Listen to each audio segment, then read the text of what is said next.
Ngayon naman, balikan natin si Elena Luna na nag-uulat ng live mula sa Malacanang. Magandang hapon sa iyo, Elena. Magandang hapon, Sandro. Isang oras na lang mga iniintay at magaganap na ang makasaysayang paglagda ng framework agreement ng gobyerno at MILF. Ngunit bago ito, formal munang tinanggap ni Pangulong Aquino ang Prime Minister ng Malaysia dito sa palasyo sa pangalawang araw ng kanyang official visit.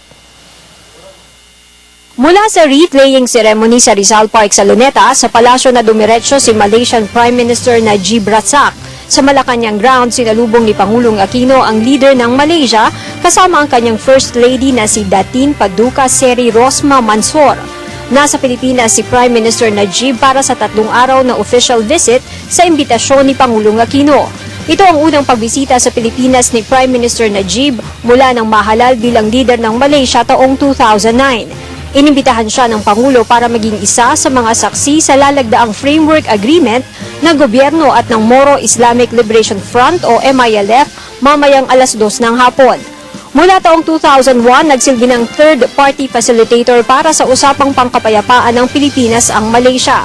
Bago ang paglagda sa framework agreement, nagkaroon ng one-on-one meeting ang Pangulo at Malaysian Prime Minister. Ayon kay Presidential Advisor on the Peace Process Teresita Deles, pinag-usapan ng dalawang lider ang prosesong pangkapayapaan. Gagamitin din itong pagkakataon ni Pangulong Aquino para personal na pasalamatan ang bansang Malaysia sa suportang ibinigay at ibinibigay sa usapang pangkapayapaan sa Pilipinas.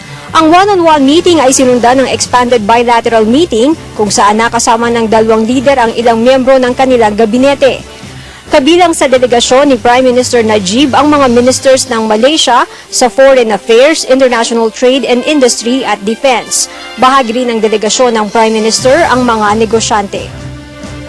Sa mga sandaling ito ay ongoing ang state luncheon na ibinigay ni Pangulong Aquino para sa Prime Minister at First Lady ng Malaysia.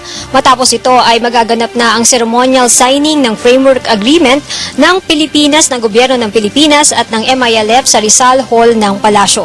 Mula dito sa Malacanang, ako si Elena Luna para sa Telebisyon ng Bayan.